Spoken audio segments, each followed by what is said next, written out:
If you are watching this Tuesday morning, June 30th, there is a number you need to see before anything else. 70. 70 Strait of Hormuz crossings in a single day, 105% above the prior day's volume. 53 of those were commercial vessels carrying fuel that has not moved through that 21-mile waterway in 4 months. And buried inside that single number is the entire reason why this moment is different from every false start, every recycled headline, and every diplomatic headfake this market has endured since February. Silver is not falling fast because the thesis broke. Silver is falling fast because the market has not yet caught up to what those 70 crossings actually mean. And by the time it does, the price will not be where it is right now. Let me show you exactly why. But first, you need the full sequence, because if you only see today's red candle without understanding what produced it, you will make a decision based on emotion instead of evidence. And in a market this leveraged, that mistake gets expensive fast. The war that shut the world's most important oil choke point began on February 28, 2026, 118 days ago. In that span, oil surged from $72 to $113. Inflation expectations reversed violently. Every rate cut the market had priced for this year was erased. The Federal Reserve's hands were tied, and silver, which competes directly against rising yields and a strong dollar, was dragged from above $120 to the low 60s. A decline of more than 40% driven almost entirely by one variable. Not demand destruction, not a supply miracle, not a collapse in solar installations or industrial consumption. One variable. Oil. Oil just went back to 72. Brent crude settled at 73.74 on June 24th, its lowest close since before the war began. It briefly touched 72.44 on June 25th, within 2 cents of the exact pre-war close. 2 cents. 4 months of war. The entire inflation shock that powered the Fed's hawkish turn, that crushed silver's monetary premium, that pushed the dollar to a one-year high, was built on oil going from 72 to 113. That foundation just returned to where it started. Now here's the part that matters more than the oil price itself. This time is structurally different from every prior headfake, and if you do not understand why, you will treat this week the same way you treated every previous false start, and you will be wrong in a way that costs real money. From January through June, this channel and every other silver-focused source documented the pattern. A promising diplomatic session that crashed when Iran denied everything. A claim of a very complete deal that reversed within hours. An April ceasefire that expired without resolution. A Switzerland meeting that got cancelled. A memorandum that was announced but never physically signed. Every single one of those episodes produced a price surge followed by a reversal. Every single one trained investors to distrust the next headline. And that training is exactly why most people are going to miss what is happening right now. Because the structural difference this time is not a press release. It is 80 mines. In every prior episode, the market was pricing a geopolitical announcement. When the announcement was contradicted, the price reversed. That made sense. Announcements can be walked back. Tweets can be deleted. Diplomatic language can be reinterpreted overnight. But what is happening right now is not an announcement. It is a physical process. Mine clearance vessels are already working in the central deep water channel of the Strait of Hormuz. Commercial vessels are already crossing in triple-digit daily volumes through the coastal routes. 20 million barrels exited the strait in a single day, according to U.S. officials. That flow does not reverse because a foreign ministry issues a statement. Those mines do not reassemble themselves because negotiations hit a rough patch. The estimated clearance timeline is 40 to 50 days from June 18th, the day the U.S. lifted its naval blockade.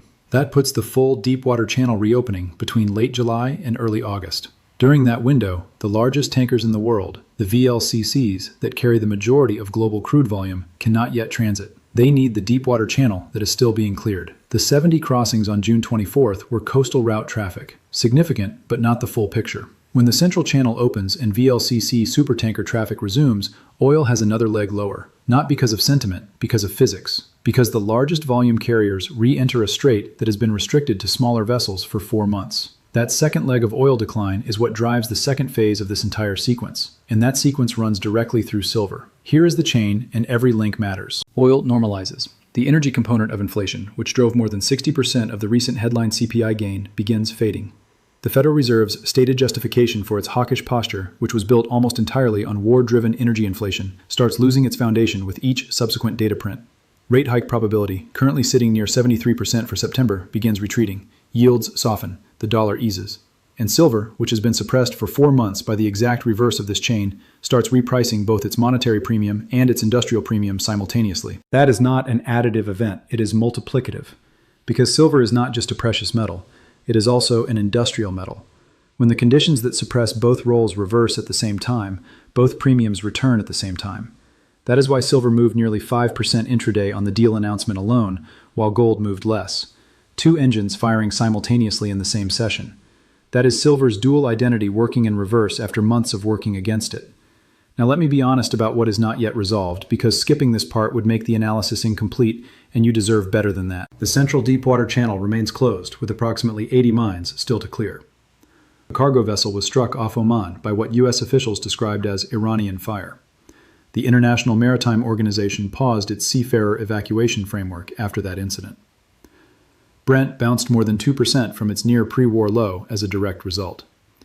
Iran's Revolutionary Guard still asserts transit control over parts of the strait. An Iranian mandatory transit fee has been floated, and Israel, which tied the broader peace framework to ending the Hezbollah conflict, has stated it will maintain troops in southern Lebanon indefinitely. That creates a separate source of instability that the Hormuz Agreement does not cover. These are real risks, not theoretical, real. Vessel strike represents a pattern rather than an isolated incident. If Iran uses transit control as leverage during nuclear talks, if mine clearance encounters delays or disruptions, then the 40 to 50-day timeline extends. Every day the Central Channel stays closed beyond the expected window is a day that full oil normalization is delayed, that the Fed's inflation arithmetic changes more slowly, and that silver's recovery timeline gets pushed back. That is the honest risk sitting alongside the opportunity. But here is what the risk does not change. The structural silver story underneath this entire correction has not moved by a single ounce because of any of these developments. The global silver market has been running supply deficits for 6 consecutive years. The cumulative shortfall over that span has now approached 750 million ounces. Mine supply remains flat, inflexible, and overwhelmingly dependent on byproduct production from copper and zinc operations. New primary silver mines take 5 to 7 years from discovery to production. The supply side is not slow, it is locked. Meanwhile, industrial demand has continued compounding through the entire war. Solar consumption alone has reached levels that would have been unimaginable in prior silver cycles. Electric vehicles add a demand layer that literally did not exist in earlier corrections. Grid infrastructure, advanced electronics, energy storage systems, and the expanding build-out around data-intensive computing all require silver in quantities that grow year over year, regardless of what happens in the Strait of Hormuz. The 6 consecutive years of deficit did not pause while oil was elevated. They deepened. Every week that the paper price was suppressed by the inflation mechanism, while physical demand continued, was a week where the structural shortfall widened further without being reflected in price.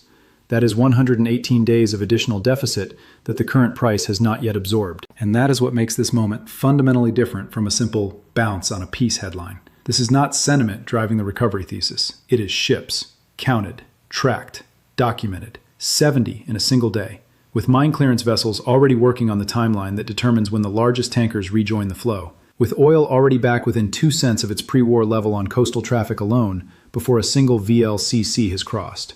The market has been trained by 4 months of false starts to disbelieve every positive development. That skepticism was rational through May. It may still prove rational if the vessel strike pattern continues, or if the mine clearance stalls. But the structural difference between a diplomatic tweet and a physical mine clearance process with a documented timeline and measurable daily progress is not a matter of opinion. It is a matter of category. One can be reversed with a statement, the other cannot. Now here is where smart money separates from the crowd. Smart money is not blindly buying this dip. Smart money is watching 3 things. First, whether the mine clearance stays on schedule. Every day of progress is a day closer to full normalization. Every disruption is a delay that extends the timeline. Second, whether oil continues pricing the reopening, or whether the June 25th strike creates enough fear to rebuild a risk premium. If oil stays below 75 despite the strike, that tells you the market believes the incident was isolated. If oil reclaims 80 or above on sustained shipping disruption, the inflation chain reactivates and silver stays under pressure. Third, whether incoming economic data, this week's PMI numbers, GDP data, and inflation expectation surveys start confirming that the war-driven inflation impulse is fading, because that is what ultimately gives the Federal Reserve permission to walk back the hawkish posture that has been crushing silver for months. If those 3 signals align, mine clearance on track, oil staying down, data softening, then the market that has been treating silver like a broken trade is going to be forced to reprice it as a recovering one. And silver does not reprice gently. It never has. It moves in violent, dislocating sessions that leave sidelined investors chasing and bearish positioning trapped. But if those signals fracture, if the strait hits complications, if oil rebuilds a war premium, if inflation stays sticky despite the energy relief, then the recovery timeline extends and the low 60s remain a realistic risk before the structural floor fully asserts itself. That is the honest binary. Both outcomes eventually lead to the same structural destination. 6 years of supply deficit, 750 million ounces of cumulative shortfall, a locked supply side, and compounding industrial demand do not disappear because of a single quarter of monetary pressure. The question is not direction. The question is speed. And right now, as of Tuesday, June 30th, day 118 of the Strait closure, with 70 commercial crossings counted on June 24th, with oil back within touching distance of its pre-war level, with mine clearance vessels already working the central channel, and with VLCCs positioning in the Gulf of Oman, waiting for the moment the deep water route clears, the speed scenario is more alive than at any point since February 28th. This is the moment silver investors have been waiting for. Not because the chart turned green, not because a headline sounded promising, but because for the first time in 4 months, the physical process that reverses the entire chain, oil to inflation to Fed to yields to dollar to silver, is underway. Measurable, trackable, and on a timeline the market can count in days rather than hoping for in months. The market is still treating silver like a broken trade. The ships say otherwise. The mines being cleared say otherwise. The oil price sitting 2 cents from its pre-war level says otherwise. And the structural deficit that deepened by 118 days while the price was suppressed says otherwise most loudly of all. The only question left is whether you recognize this moment for what it is before the market does. Because when silver reprices, it does not send an invitation first. It just moves.